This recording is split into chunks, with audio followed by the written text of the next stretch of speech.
Eu estou aqui ao lado do Dr. Júlio Pereira, neurocirurgião, participante ativo aqui do nosso programa, que gentilmente veio ao Santa Receita, lá de São Paulo, está aqui para falar sobre depressão. É assim mesmo, doutor? Isso, Claudete. Como a gente sempre fala, né? O mais importante é a gente entender como é o cérebro normal e por que a doença se desenvolve. Sim. Depois a gente passa para o diagnóstico, né? Que é como é que a gente faz, que dá uma sensação ruim para a família, né?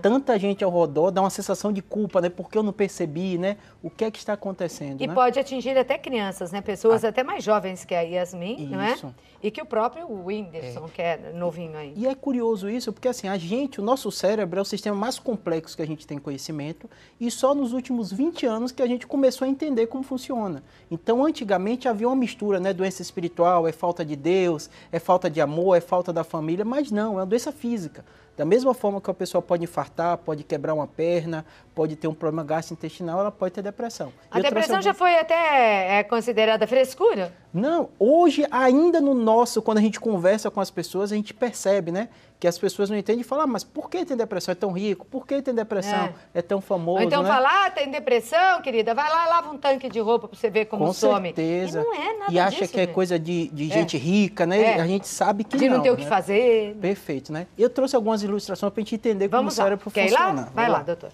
Isso.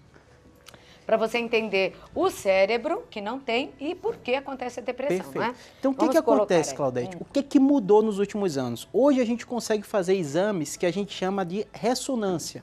Ressonância funcional. Então, a gente consegue ver um cérebro funcionando. Então, a gente vai clicar ali para ver como é o cérebro normal e o que acontece quando você compara um cérebro de uma pessoa com depressão e sem depressão. Tá. Então, os estudos hoje, a gente pode comparar uma pessoa que já tem um diagnóstico de depressão e a gente percebe que o cérebro funciona de forma diferente. Então, não é só o ambiente, há um funcionamento do cérebro. E, principalmente, a gente vê algumas áreas, 4 áreas, são nomes difíceis, mas só para as pessoas entenderem, a região pré-frontal, principalmente a parte medial, o núcleo accumbens, a amígdala, que a gente já falou sobre memória, está associado também. E geralmente são regiões relacionadas, que é uma mistura, que é o prazer, o bem-estar, e a depressão ela vai estar associada. E algumas substâncias que tem no próximo slide, que a gente vai falar um pouquinho. Agora, doutor, deixa eu só fazer uma pergunta em relação a isso. Isso pode acontecer a qualquer tempo, em qualquer época da vida? Isso é importante, eu estou mostrando a anatomia e o funcionamento para a gente perceber o seguinte. Existe hoje exames que já mostram que a causa da depressão é no cérebro. Então, mas a pessoa já nasce com isso e vai se manifestar em determinado momento da vida? Excelente. O que acontece, Claudete? O cérebro de algumas pessoas tem áreas que são relacionadas ao bem-estar, ao prazer. Eu gosto de falar com a família, porque por eu ser neurocirurgião, eu lido com pacientes que têm gatilhos muito fortes, né? Então, o que são gatilhos? Gatilhos são os fatores que levam alguém a ter a depressão. Então, obviamente, na nossa vida a gente passa por problemas, né? Perder um emprego, perder alguém que a gente ama. Porque algumas pessoas passam por esse problema e recuperam bem, e outras passam por esse problema e não conseguem sair, como você deu o exemplo da sua fã, né? E a gente percebe que algumas estruturas e algumas substâncias, elas estão alteradas nessa pessoa, e é um número alto. Só para você ter ideia, no Brasil a gente considera que 10% da população tem o diagnóstico em algum período da vida de depressão. Nossa, bastante. Então, o que a gente difere? Para vocês entenderem que existem critérios diagnósticos, se a pessoa procurar no Google, critério diagnóstico de depressão, o médico, o psiquiatra, ele preenche esses critérios e é totalmente diferente, porque a gente usa o termo errado, fulano é deprimido, fulano... Não, é natural que às vezes a gente está mais feliz, a gente está triste. Sim. Quem tem depressão é um comprometimento importante da qualidade de vida. Então a pessoa tem falta de motivação para fazer as coisas, ela tem falta de fazer coisas até que dão prazer, falta de convívio social. Então, de um modo geral, isso limita muito a qualidade ocupacional da pessoa. Dessa pessoa. Nessas duas fotos, o que a gente pode reparar aí? Isso. Nessas duas fotos a gente vê duas coisas, as estruturas mais importantes. A região que a gente chama, a gente já falou aqui uma vez, quando falou de memória, falou o nome das mesmas estruturas, que é relacionada à amígdala, o núcleo accumbens, que são estruturas que têm um nível de serotonina. A gente ouve falar de serotonina quando fala de alimento, né, como chocolate ou outros que aumentam. E que a falta não deixa a pessoa feliz ou dormir direito, né? Isso. E a região pré-frontal, por quê? Não é só a sensação que a pessoa tem, é como o corpo dela vai reagir a essa alteração. Certo. Então, Primeiro fator mais importante é a gente entender, existe uma causa anatômica neurológica. Okay. Então, é uma doença que tem essa base. O gatilho, que a gente, naturalmente, é o que mais a gente nota, você deu o exemplo dela, né? Toda reportagem fala isso, perdeu o pai, perdeu a mãe, mas assim, muita gente perde o pai e a mãe, e a maioria das pessoas não vão chegar ao extremo da depressão, ela que é a retirada de vida. Ela já nasceu com essa predisposição, então.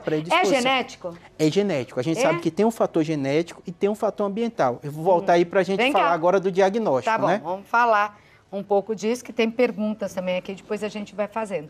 Mas, então, tá ligada à genética da pessoa? Tá também ligada à genética. Dá para fazer alguma coisa sabendo disso? Isso, dá. Primeira coisa a gente entender, como qualquer doença, ela tem os sinais e sintomas. Qual a grande dificuldade que a gente tem?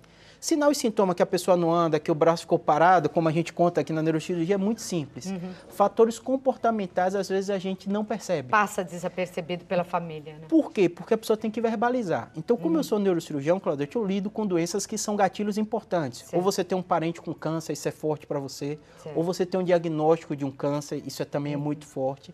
E também dores crônicas. Então, pessoas que têm dores crônicas, elas têm uma incidência maior de depressão do que a população em geral. Ah, é? Porque o cérebro o tempo inteiro está recebendo esse estímulo que a gente chama de negativo. E isso faz ter uma modulação que aumenta a incidência de depressão. E o que eu acho mais curioso, quando a gente fala do extremo da depressão, que a pessoa tira a própria vida, a maioria, tem estudos americanos que mostram, a pessoa passa num determinado momento no médico. E muitas vezes ela foge um pouquinho do psiquiatra, que é o especialista que tem que tratar isso, porque ela não entende o que está acontecendo. Como aconteceu o caso do Whindersson e outros famosos, a pessoa olha para a vida dela e quem está ao redor está tudo bem, mas a pessoa não tem prazer nas coisas que habitualmente qualquer pessoa naquela situação teria. O que para outras pessoas parece ótimo, né? Eu estava assistindo essa semana, no horário do almoço, aí meu amigo Neto, foi jogador do Corinthians, hoje é apresentador lá na Rede Bandeirantes, e ele confessou no ar, no programa, que ele tinha depressão e que ele fazia tratamento com psiquiatra. Ele até estava falando isso, doutor, em função do jogador do São Paulo, né, Perfeito. Que foi reprovado no doping e que pegou um ano, Perfeito. Ele acha muito, porque pode destruir a vida de um jogador.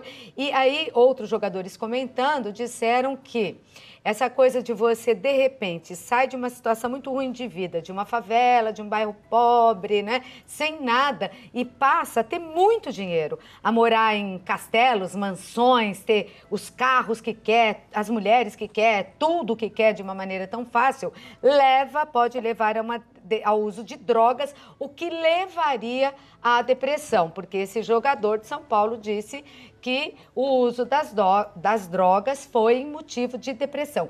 A depressão está, de alguma maneira, né, ligada ao exagero no uso do álcool, né, ao alcoolismo, ou ao uso das drogas? Sem dúvida nenhuma. Está tudo conectado. O que é que acontece? Eu estou falando do bem-estar, do prazer. A droga, por mais que a gente saiba o prejuízo que ela dá uma sensação de bem-estar. Então, muitas vezes, as pessoas que estão deprimidas, é difícil a gente imaginar, né? Mas quem não tem depressão, né? Eu, por exemplo, eu não tenho nenhum sintoma relacionado, mas o que é que a gente nota? No meio médico, só para você ter ideia, é uma das profissões com maiores taxas de suicídio e maior incidência de depressão. Então, a gente consegue perceber que existem também algumas situações que predispõem. Não é só o fator genético, mas, por exemplo... O meio ambiente. O meio ambiente. A pressão... Isso. Vou dar exemplo. Sabe como é feito estudos em animais para tentar simular? Porque o animal não vai comunicar a sensação dele. Ele induz o animal a estresse crônico. Então, nos hamsters, eles fazem muitas vezes estímulos que vão deixar o animal estressado e ele tem sintomas que assemelham a depressão. Então, a gente sabe que ambiente sob estresse constante, que como é o caso de médico, jogador de futebol, o médico... Até os artistas. O médico, você está lidando com a vida de alguém, né? Então, você perder um paciente, há aquela sensação de culpa, o que é que eu fiz. Então, assim, estressante demais. É uma estressão muito... Jogador de futebol, né? Quem está olhando lá de cá, a gente só vai ver a coisa boa, né? Mas o tempo inteiro ele está de alto rendimento. Os apresentadores de TV, os artistas, cantores, né? O próprio Whindersson, que foi exemplo, ele está o tempo todo tendo que produzir. O próprio peso da fama, né? Ou perder, né, aquela condição, tudo isso pode levar a um estado de não sei se eu vou falar besteira, de tristeza tão profunda que a pessoa vai se isolando. Quais são os sintomas, que eu já tenho perguntas, da depressão, doutor? Primeiro sintoma, a falta de motivação. Tá. Então, de um modo geral, a pessoa acorda sem motivação de fazer as coisas. Segundo, a sensação de tristeza. E na maioria das vezes não é explicado. Vou dar um exemplo que é bem comum, principalmente como eu lido com neurocirurgia. Você perdeu alguém ou você tem um diagnóstico ruim. Você vai ter a fase de luto. Eu vou ficar triste, você vai ficar triste. Mas independente disso, a maioria das pessoas, a gente conta um tempo de 2 a 4 semanas, é o tempo da pessoa começar a reestruturar a vida. Então, o gatilho pode ter acontecido, algumas pessoas retornam à vida normal e outras não conseguem retornar. São essas pessoas, junto com isso, né, ganho de peso ou perda de peso rápido, sem dieta, sem mudança de hábito alimentar. E, de um modo geral, o difícil é o paciente verbalizar. Porque como não há nada físico, e aí essa relação familiar, quem está ao redor, tem que justamente dar esse suporte e precisa muitas vezes de suporte médico. Porque já tem estudos mostrando que antes da pessoa se suicidar, geralmente ela pede algum tipo de ajuda, que às vezes, para quem não está no dia a dia, não consegue perceber. Passa a desaperceber. E não é fácil, né? Vamos convir, não é culpa de ninguém. Então, né? o fato da esposa dele, por exemplo, a cantora Luísa Sonza, tendo parado de trabalhar e ficando ao lado, é uma atitude positiva. Sem dúvida, né? E é assim que deve agir quem está ao lado de um depressivo. Perfeito. E o que eu digo é assim, por mais que a gente não entenda o que está acontecendo, o grito de socorro, como aconteceu com ele, que você falou no Twitter, tudo isso, como outras pessoas, é isso que ajuda a gente modificar, para a pessoa entender que não é culpa dela. Isso que é o difícil. Ou a família se culpa achando que eu fiz alguma coisa errada na criação de um filho, tudo, ou o paciente se culpa, falando, por que eu estou triste se eu tenho tudo? Mas, na verdade, não. Isso tem uma base anatômica e a neurociência hoje já prova, física. Vamos ver as perguntas aí do nosso público em todo o Brasil. Silmara, boa tarde, Clau, equipe. Em 2007, perdi minha mãe de infarto, nos meus braços. Coisa difícil, hein? Naquela época, tive depressão. Fiz tratamento 1 ano e depois optei por não tomar mais remédios. Porque são vários os remédios que, às vezes, são indicados para pessoa com depressão, né? Nesse caso dessa moça que escreveu para mim, ela tomava 8 por dia. Mas vira e mexe, tenho ainda sintomas de pânico. Doutor, isso é decorrente da depressão? Pode melhorar da depressão. Parou de tomar os remédios e ter essa sensação de pânico? Isso. Como a gente mostrou ali, as doenças neuropsiquiátricas, elas são muito ligadas. Você falou do vício, o vício e a depressão, eles são ligados. A ansiedade é muito associada à depressão. E o que eu falo para ela, e é comum, eu sou neurocirurgião, então eu sempre encaminho os meus pacientes para o psiquiatra. O paciente tem uma resistência muito grande. Por quê? Porque na cabeça dele vai encher de remédio. Eu falo o seguinte, tem várias formas de abordagem, não é só o psiquiatra, tem um psicólogo e tem muito psicólogo que faz uma abordagem que pode se adequar ao estilo de vida da pessoa. Então, é importante ela ter o acompanhamento médico, independente. Porque pode acontecer. É uma tendência genética, como a gente falou, né? Está ligado também, né? Tá bom, Silmara? Procure ajuda. A Ludmila, boa tarde. Quero saber se quem já teve depressão tem maior probabilidade de ter depressão na gravidez, ou a chamada depressão pós-parto, né? Obrigada, ela é de Goiânia, Goiás. Um beijo, Lud. Isso. Algumas fases de nossa vida são gatilhos importantes. Na gestação, há uma mudança hormonal que predispõe tudo aquilo que a gente falou. Então, de um modo geral, a mulher, principalmente no período pós-parto, ela está sob estresse crônico, né? O tempo todo uma criança chorando, a vida dela mudou completamente. Um monte de palpiteiro ao redor. Um monte. E além de tudo isso ambiental, ainda tem o fator hormonal mesmo que predispõe. Então, sem dúvida nenhuma, vai precisar do acompanhamento do gineco, do obstetra, e ele pontuando alguma coisa, ele vai encaminhar. E também outra coisa que era encarada como frescura, e não é depressão pós-parto, existe de verdade, porque na cabeça de uma pessoa às vezes não passa, que como assim, né? Não gosta do bebê, não quer cuidar do bebê, não quer nem olhar para a cara do bebê, bebê lindo, acabou de ganhar neném. É físico, gente, e acontece. Então, a gente tem que ajudar essa pessoa e não recriminar ou criticar, não é? Pode acontecer. Isso, sem dúvida. A Deise, oi Deise, ela é de Formiga, Minas Gerais, tem andado muito triste, tão linda, Deise, sem ânimo para nada, tenho crises de choro e até perdendo a vontade de viver. O psiquiatra falou que estou com uma depressão leve, pois não estou assim todos os dias. Queria saber se é caso de me preocupar. Isso. O mais importante é ela ter esse acompanhamento, né? Quando a gente fala depressão... Já agiu certo. Já agiu certo. Quando a gente fala depressão, óbvio que a gente está falando de um termo amplo. Quando a gente entra na psiquiatria, tem depressão maior, tem diversos subtipos, tem doenças neuropsiquiátricas. Vou dar um exemplo, transtorno bipolar. Às vezes a pessoa tem episódios de euforia e depois episódios de depressão. Então, tem uma série de doenças, por isso que eu mesmo, quando eu suspeito, eu faço a triagem, eu encaminho para o psiquiatra, porque ele vai conseguir dar o diagnóstico específico e o que eu falo da medicação é uma das formas de tratamento. Vou dar exemplo que teve uma polêmica até recente, porque falaram do eletrochoque. Não sei se você acompanhou, está voltando para a Idade das Trevas. Não. Tem evidência de que é possível um tratamento para casos muito, muito extremos, né? Já tem estimuladores e a própria neurocirurgia ainda não está na prática, mas já estão fazendo estudos de colocar eletrodos num daqueles núcleos que a gente falou para dar estímulo e tentar melhorar. Então tem base física. Tem também. Quer dizer que antigamente não estavam tão errados assim, talvez, né? Em excesso. É porque as doses era tudo diferente. Hoje a gente tem mais Hoje controle. tem muito mais conhecimento, Sem dúvida. Amanda, boa tarde. Qual a melhor maneira de ajudar alguém com depressão? Tem uma pessoa da família que está com esse quadro, não quer conversar com ninguém. Como podemos nos aproximar sem deixar essa pessoa ainda mais fechada? Ela é de Guarulhos. E às vezes é isso mesmo, a pessoa se fecha, né? É isso. E não tem como quebrar aquela barreira. O que os parentes podem fazer? Vou dizer o mais comum que eu noto. Por exemplo, como eu sou neurocirurgião, não é incomum, Claudete. É uma frequência relativamente alta. A pessoa chega com um problema. Quando você começa a consulta médica e conversa, para você ter ideia, nesse ano, mais de 4 vezes o paciente refere pensamento suicida. Nossa. Por que ele fala para mim? Porque eu sou um desconhecido médico. Então, de um modo geral, a ajuda profissional, ela ajuda porque a pessoa vai ficar mais à vontade, ela vai tirar a barreira do julgamento, porque se você fala, vamos dizer, para o esposo, para um filho, né?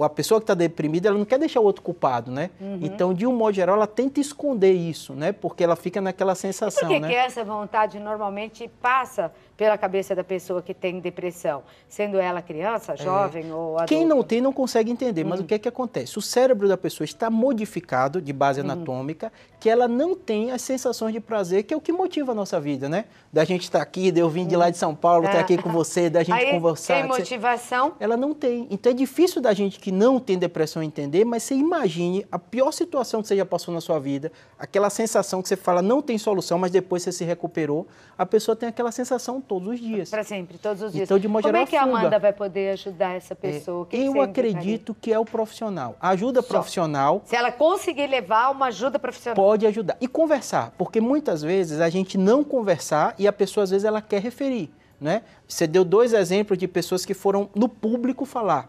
Então, às vezes, é algo que está incomodando tanto ela, e às vezes a internet tem esse poder também bom da pessoa externar aquilo, e geralmente vem uma rede de ajuda, né? Você deu exemplo, a esposa parou do trabalho e tal, então é quase aquele grito de socorro. Bom, ele gritou por socorro para todo mundo, né? Mas saiu, mas para muitas pessoas, como no caso da garota, da Yasmin, não. Não conseguiu. Ela não conseguiu falar, né? O que realmente ela estava sentindo. Então, tem que continuar, Amanda, insistindo num papo. Um pouquinho hoje, um pouquinho amanhã, até que, às vezes, a pessoa vai falar mais. Uma estratégia boa que, às vezes, acontece é levar no generalista. Porque, às vezes, você fala o psiquiatra, às vezes, a pessoa tem aquela resistência. O clínico geral, o médico da família, fazer um check-up. O médico da família, no meu caso, como eu lido muito tumor, diagnóstico, não é incomum. Eu estou tratando uma pessoa. Aí o familiar, doutor, depois posso conversar com você? Quando ele começa a conversar, eu estou tratando o parente dela, mas ele está sob estresse crônico e está deprimido. Porque então, alguém que ele ama está doente. Por isso que eu digo, faz tanta falta o médico de família. Com certeza, com certeza. Tem tantos como antes, né, doutor? Mas de um modo geral, por exemplo, eu estou tratando uma pessoa, mas a outra pessoa, ela cria um vínculo com você, né? Então, vira e mexe esse grito de socorro, acontece. Porque a pessoa pede, posso tirar algumas dúvidas? Aí quando você começa a conversa, você começa a sentir. Na verdade, ela está com um familiar muito grave e doente, ela está perdendo noite, ela vai para casa e está o vazio na casa, porque o parente está internado, ela vê que a doença é grave. Então, que hoje até na medicina já fala do cuidado com o cuidador, né? Quem está cuidando também precisa de cuidado. Precisa, porque não é fácil. Não é fácil. E muitas vezes deixa a pessoa que cuida doente. Com certeza. Não é tão incomum assim. Aí a Cleudimira. Oi, Cleudimira, boa tarde. Meu nome é Cleudimira, tenho 45 anos, moro em Goiânia, Goiás. Doutor, eu tenho síndrome do pânico e depressão em estado grave, ela confessa aqui. Tomo medicação, mas mesmo assim ainda passo mal. Chego ao ponto de não querer tomar banho. Quero só ficar deitada. Faço vômitos. Por que isso acontece? Está muito difícil, ela confessa aqui, a Cleudemir. O que acontece? É o que a gente falou, você tem uma base anatômica. Então, o primeiro aspecto mais importante é se tirar a sensação de culpa, achar que é um problema espiritual. Geralmente, a pessoa tem uma tendência para ter depressão. Ela já está com acompanhamento médico, ela vai conversar com o médico. De um modo geral, o que ajuda muito, Claudete, é uma rede de suporte. Né? Um suporte que vai desde familiar, o acompanhamento com o psicólogo também que ajuda. E hoje em dia, no Brasil, está iniciando, mas nos Estados Unidos é muito forte. Da mesma forma que você falou do alcoolismo, né, dos alcoólatras, são pessoas que têm a mesma sensação e elas se ajudam. Então, os grupos de suporte, hoje eles estão crescendo. O brasileiro é muito rede social, né? Então, tem grupos de Facebook, né? Não, Alcoólicos Anônimos, o trabalho que faz é maravilhoso, com drogas, né? Também, né? Com drogas, neuróticos anônimos. E acho que tem para... Sem dúvida. Eu sei que tem mulheres que amam demais, tem vários grupos bons e importantes e que ajudam demais. Muito. Porque você se reúne com várias pessoas... E que você sabe o que elas estão dizendo, porque é a mesma coisa que você sente, né? Então, Cleudemira, talvez uma saída fosse essa, ver aí em Goiás, Goiânia, se alguém souber, me avisa aqui, que eu aviso a Cleudemira, desses grupos de ajuda para quem tem a depressão. Ela disse também que ela se isola, né? Apesar do remédio, ainda está difícil. Quer dizer, mesmo o uso de medicamento não funciona igual para todo mundo, então? Não funciona. E o que acontece também, que às vezes, é o paciente ouvir opinião. Da mesma forma que a empatia, né, você gostar de acompanhamento, então às vezes eu pego pacientes que estão em acompanhamento e falo, ouve outra opinião, converse com outro profissional, né, porque às vezes falta aquele encaixe, né, cada pessoa é de um jeito, né, cada pessoa gosta de uma abordagem diferente, então é importante. Olha, um grande beijo para você, tomara que eu te faça companhia pelo menos às tardes aí, viu, Cleudemira? Meu nome é Edna, para onde que eu tenho, diretora, para onde que a gente tem que ir? Para Goiás. É lógico, olha lá. Goiânia, todo mundo assiste a gente lá, ó. É mais uma de Goiânia, que legal, viu? E Goiânia é tão bacana, você conhece, doutor? Conheço, já foi. É muito legal lá, né? Comida boa, povo bom, nossa, música boa. Hoje o negócio ferve lá, né? Meio de semana já tá fervendo em Goiás. Quero saber se o uso contínuo de antidepressivo pode causar algum mal. Eu tomo há 12 anos, meu médico diz que tem que tomar porque a minha depressão é hereditária, diz a Edna. Isso, tem pessoas, algumas doenças, elas são crônicas e já tem estudos mostrando o uso de muitos anos. A gente já falou aqui de epilepsia, acontece a mesma coisa, tem um momento que o paciente está tudo bem, ele está sentindo bem, eu até brinco, eu falei, você está procurando problema, ele começa a invocar com remédio, mas eu também não posso tirar? Às vezes não pode. Depressão é a mesma coisa. Às vezes a pessoa estabiliza, ela se sente bem. Para de tomar. Aí ela acha, que então pode. Converse com o médico. Porque muitas vezes tem que dar para parar por um tempo, ele acompanha, vê os outros fatores, né? Mas não sozinha, assim, né? Por não conta sozinha, própria. Tem que conversar. Mas causa algum mal? Geralmente ela não. Saber? Eu sempre falo, a gente chama de droga, de medicação por causa disso. É uma balança. Então não é simples. Eu dizer que um remédio, uso crônico, ele não vai fazer nenhum mal. Não é simples a gente dizer isso, mas os estudos hoje comprovam que há uma segurança do uso crônico. Também pode fazer mal pior se parar de tomar, muitas vezes, não é? A doença então, é isso, né? Tá faltando alguma coisa no corpo e a gente tem que conseguir equilibrar. Acho que deu para entender direitinho, né, Edna? Mais uma conversa franca com o médico também vai ajudar. Andressa Ribeiro, boa tarde, Claudete, tenho 38 anos. Há muitos anos trato ansiedade com medicamentos. Ansiedade também é um negócio triste. São muito associados, né? Meu Deus. Já passei alguns anos sem medicação, mas depois acabei voltando com medicamentos quando fiquei grávida. A ansiedade também é como a depressão? A causa é no cérebro, doutor? E é genético? Ela é de Guaratinguetá. Isso. Eu gosto de falar para os pacientes que acontece o seguinte, é como se fosse um embotamento da visão. Então, se a gente está com essa luz e bota um óculos escuro, muda tudo, né? Quem tem depressão e quem tem ansiedade, acontece semelhante. Uma situação que, para a média, né, a gente fala o normal, é a maioria das pessoas. Elas vão reagir de uma maneira, a pessoa ou com depressão ou com ansiedade, ela reage diferente. Então, eu vou dar um exemplo. Você está andando na rua, escuro, você vai ter um medo daquilo, de ser assaltado, isso aquilo, mas geralmente você reage bem àquilo. Uma pessoa com um transtorno de ansiedade ou de pânico, ela entra em desespero. porque ela começa a visualizar que vai ser assaltada, que vai acontecer isso, vai acontecer aquilo. Qualquer pessoa comumente pode passar tudo isso pela cabeça, mas ela enfrenta e segue.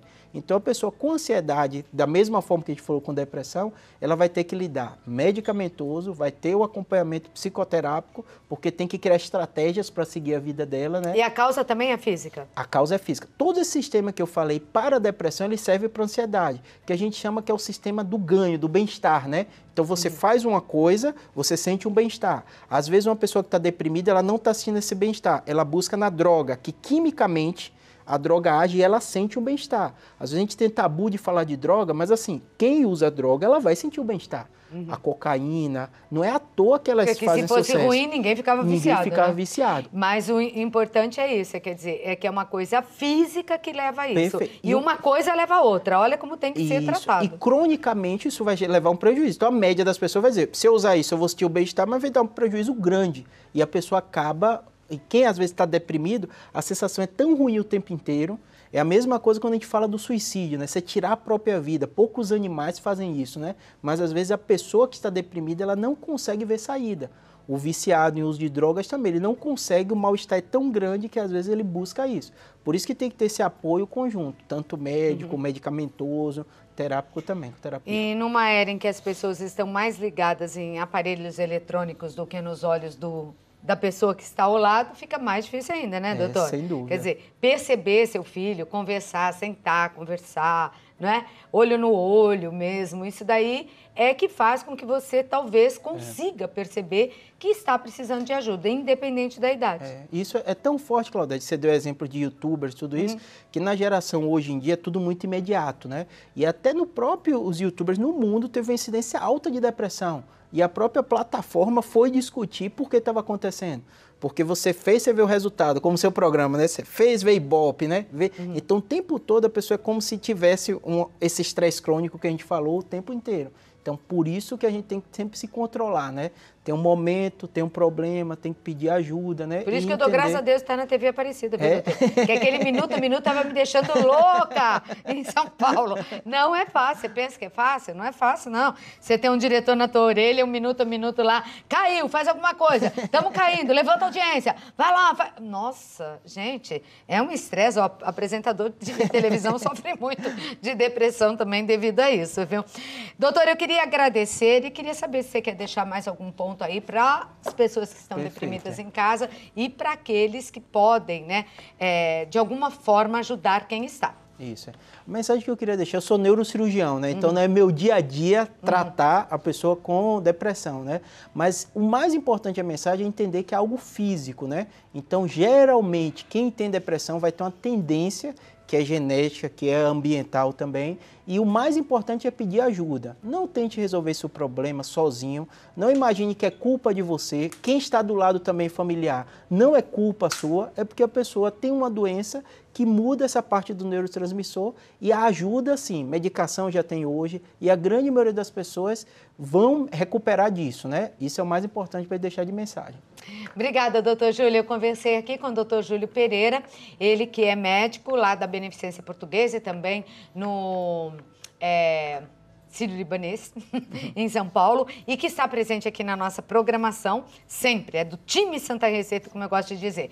Telefone para contato 11 São Paulo 995038838 e nas redes sociais, doutor? No YouTube, Neurocirurgia BR, ou se botar Júlio Pereira, acha. No Google, no YouTube, acha. Ah, aquele bichinho é esperto, né? Colocou lá Júlio Pereira, vai achar tudo. Todos até, mas estou falando desse, tá? Um médico. Obrigada, doutor, pela presença e participação. Obrigado. Fez boa viagem? Foi excelente. Então, uma boa viagem e retorno, viu?